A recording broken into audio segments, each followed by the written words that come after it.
Passage today reads to us like a paradox. We're painted a picture of God who is extremely wrathful, a jealous and avenging God who can endure the heat of his anger. The heat of his anger being so hot that rocks are broken into pieces, that hills melt in his presence. But then it also says that the Lord is good, a stronghold, a refuge. How do we reconcile what seems like such opposite characteristics? Can an angry God also be a good God? The answer is yes. There are times where anger is the appropriate, necessary response. If you came home with a black eye because someone punched you, students, your parents would be livid. They would be burning with anger. They would say, let's go to school. I'm going to talk to your principal. I'm going to find the kid who did it. Justice needs to happen. That anger is love. That anger flows directly from love. And they're angry because they love their child. When anger is directed towards us, we are deeply afraid. But when anger is directed towards someone that has wronged us, it's oddly comforting. And a lack of anger would also mean a lack of love. The opposite of love is not anger, it's apathy, indifference. The book of Nahum is uncomfortable because we think, how can a God who is described as an overflowing flood of wrath also be a loving and safe refuge? But you see, we can't have one without the other. The same way that a child can't trust a parent who is apathetic to their black eye, we wouldn't want a God who turns a blind eye on our enemies. But here's the context. Nahum is prophesying against Nineveh, the capital of Assyria, and the empire that had enslaved, tortured, and destroyed God's people. God's anger burns against Israel's oppressors. His wrath is on behalf of his beloved.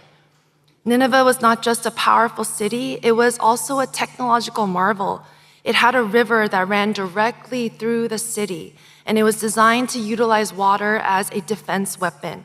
Assyrian ideology believed that mastery over water meant mastery over chaos. So much that Assyria is described in Isaiah 8 as a mighty overflowing flood. They swept away nations and cultures and kings. They were the flood. Nineveh thought that it had tamed the flood. They thought they controlled the flood. But now God says in verse 8 in our passage today, with an overflowing flood, he will make a complete end of the adversaries. Assyria is destroyed by the very thing they took pride in. In reality, you and I are not so different from Assyria. We often find ourselves swept up by the very things we trust in and what we believe we can control. But when the flood rises, where can we truly stand secure? The answer?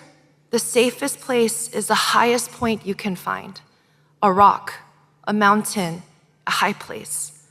Now notice something remarkable in the order of these verses.